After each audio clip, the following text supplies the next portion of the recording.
এখানে আমরা সমবেত হয়েছি। আমি ধন্যবাদ জানাই রবিনকে যে আজকে যে বিষয়টা নিয়ে অর্থাৎ সাদেক হোসেন খোকার ষষ্ঠ মৃত্যুবার্ষিকী লক্ষ্যে আয়োজিত আজকে সভা, এই সভা আয়োজন করেছে, আমাকে আমন্ত্রণ জানিয়েছে, আমি ধন্যবাদ জানাচ্ছি। আসলে খোকা সম্পর্কে আপনারা যা বলতে পারবেন আমি তা বলতে পারবো না, কারণ আমরা একসঙ্গে এত ঘনিষ্ঠভাবে মিশেছিলাম এক সময়, যেটা নাকি মোটামুটি ঢাকা শহরে একটা খোকা এবং আমরা সেটা মিলিত শব্দ হয়ে গেছিল এক সময়। তো খোকা যখন বিদেশে যায়, বিদেশে আপনি বলেই গেছেন, তারপর বিদেশে যখন সুবিধা সজ্জায়, তখনও তার সঙ্গে আমার খুব কষ্টে আমার সাথে কথা বলছিল। আমি ঢাকা থেকে তাকে একটি মেসেজ দিয়েছিলাম ফোনে। মেসেজটি ওই সময় আজকে একজন এই সরকারের সঙ্গে আছে সাংবাদিক মনীষ সাহেব, তাকে পড়ে শুনিয়েছিল। সম্ভবত ইশাক হয়তো পাশে ছিল এই সময়, আমি ঠিক জানা নাই, হয়তো পাশে থাকতে পারে। আমার বক্তব্য করে শুনিয়েছিল এবং আমাকে মনে বলেছে ওই সময় খোকা খুব কষ্ট ছিল এবং বেদনাশীল ছিল। ভাইরা, মৃত্যুটা খুব স্বাভাবিক, আমরা কেউ থাকবো না পৃথিবীতে, কিন্তু খোকার মৃত্যুটা হলো অত্যন্ত বেদনাদায়ক, অত্যন্ত বেদনাদায়ক। যিনি দেশে আসতে পারতেন, সকল রকম সক্ষমতা ছিল, তাকে দেশে আসতে দেওয়া হলো না। তার অনেক আকাঙ্ক্ষা ছিল দেশে আসবে, কিন্তু আসতে দেওয়া হয়নি।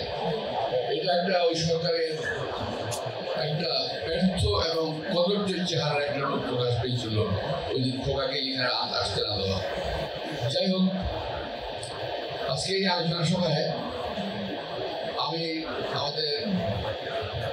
আমরা দোয়া করবো আমাদের নির্দেশ বেগম খালেদা জিয়া, আমাদের নেতা তারেক রহমান, শহীদ রাষ্ট্রপতি জিয়া রহমান এবং খোকা সম্পর্কে আমাদের সাথে প্রিপারেশনের জন্য। তার আগে আমি কিছু বক্তব্য রাখতে চাই সম্পূর্ণ রাজনৈতিক।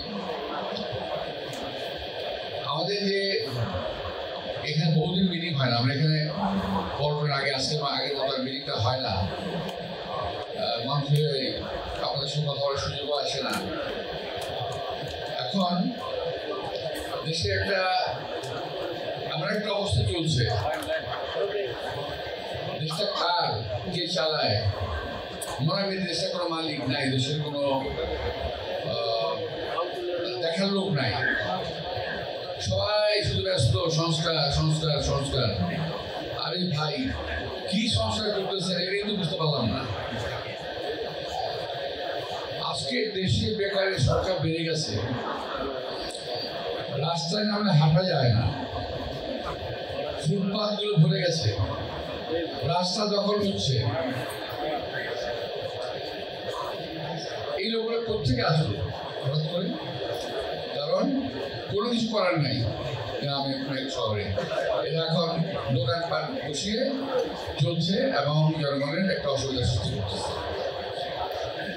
এই যে অবস্থা রয়েছে কেন আপনি খেয়াল করে দেখবেন, যদি গাড়িতে চড়েন বাসে চড়েন তাও উপায় নাই, কিছু অতিরিক্ত ব্যাটারি চালিত গাড়ি বেড়ে গেছে, উপায় নাই। এরা সমস্ত বেকার অবস্থায় আছে, কি করবে?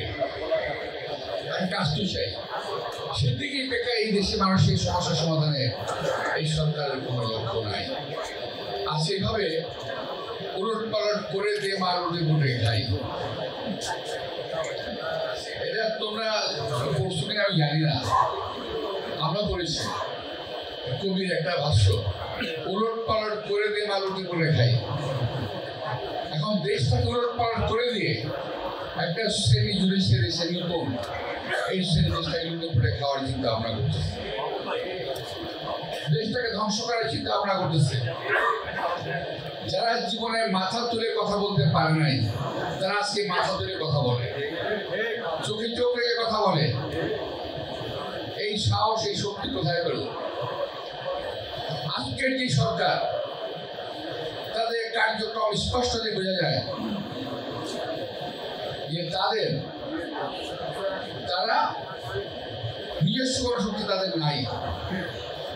এই সরকার দুটি দলের উপরে, একটি তাদের নিজস্ব সৃষ্ট দল আর একটা পুরনো দল, এদের উপরে ভর করে এই সরকার টিকে আছে। এই সরকারকে ওরা যা বলে, ওই দুটি দল যা বলে, এই সরকার তাই করে। সর্বশেষ প্রমাণ হলো একটা প্রতীক নিয়ে, নির্বাচনী প্রতীক। আমি প্রমাণ করে দিলাম আপনাদের। ওরা যা বলবে সেটাই করতে হবে। এরা কারা? এরা কোথা থেকে এলো? এদের জনভিত্তি কি? এদের কোনো ভিত্তি আছে বাংলাদেশে কোথাও? একটা নির্বাচন দিলে পরে বুঝে যেত যে কটা ভোট পায়। আমি খুব আশঙ্কা করছি এই দলগুলোকে জেতানোর জন্য সরকার যে কোনো অবৈধ প্রক্রিয়া আশ্রয় নিতে পারে। যেটা বিগত সরকার করেছিল, যেটা আওয়ামী লীগ সরকার করেছিল, রাতের ভোট দিনের ভোট রাতে, ঠিক এই সরকারও সম্ভবত এরকম কোনো কাজ করে ফেলবে। নইলে এই সমস্ত অনাকাঙ্ক্ষিত লোকজন, এই দেশের জনগণ যাদেরকে প্রয়োজনীয় মনে করেন না, তারা আসলে লম্বা কথা কিভাবে বলে আমি বুঝতে পারি না। যারা এই বাংলাদেশকে চায়নি কোনদিন, তারা বাংলাদেশের শাসনভার চায়, আমি বুঝি না। যারা ওই সময় পাকিস্তানকে চায়নি, 1947 সালে তারা পাকিস্তানের বিরোধিতা করেছে, 1971 সালে বাংলাদেশের বিরোধিতা করেছে, 1996 এবং আরো কয়েকটা সময় এই দেশের জনগণের মানুষের স্বার্থের কথা, বিদ্যুৎ কথা হয়েছে।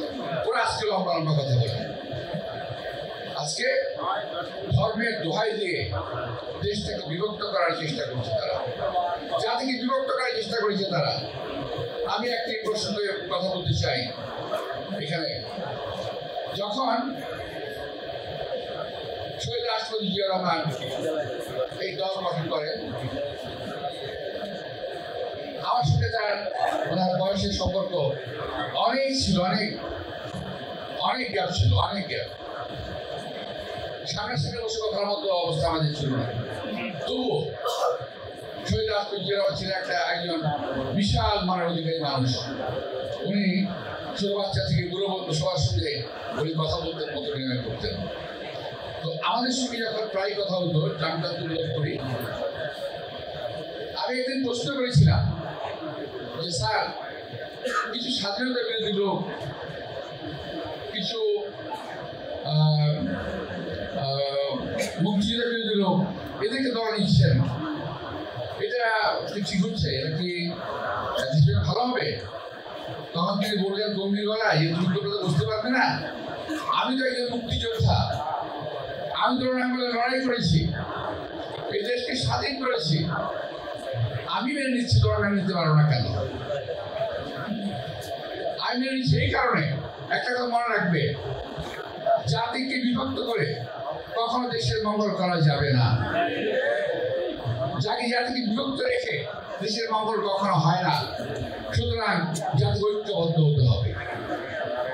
আমরা সেই দলের রাষ্ট্রপতি দল করি, আমরা জাতিকে বিভক্ত হতে দিতে চাই না, আমরা জাতিকে বিভক্ত করতে পারি না। তবে একটি শ্রেণী আছে যারা জাতিকে বিভক্ত করে ফায়দা উঠতে চায়, যারা জাতিকে বিভক্ত করে এই দেশকে যারা সর্বনাশ করে দিয়ে গেছে, সে আওয়ামী ফ্যাসিস্ট বাহিনীকে আবার পুনর্বাসিত করতে চায় বাংলাদেশের মাটিতে, যেটা বাংলাদেশের কখনো এটা হতে দেবে না। আপনারা খেয়াল করে দেখবেন তারা শুধু এত লাফাচ্ছে কেন? তারা লাফাচ্ছে এই কারণে তারা বুঝে গেছে যে আওয়ামী লীগের ভোটগুলো আমরাই পাবো, এরকম একটা ধারণা হয়ে গেছে। না, এটা সঠিক নয়।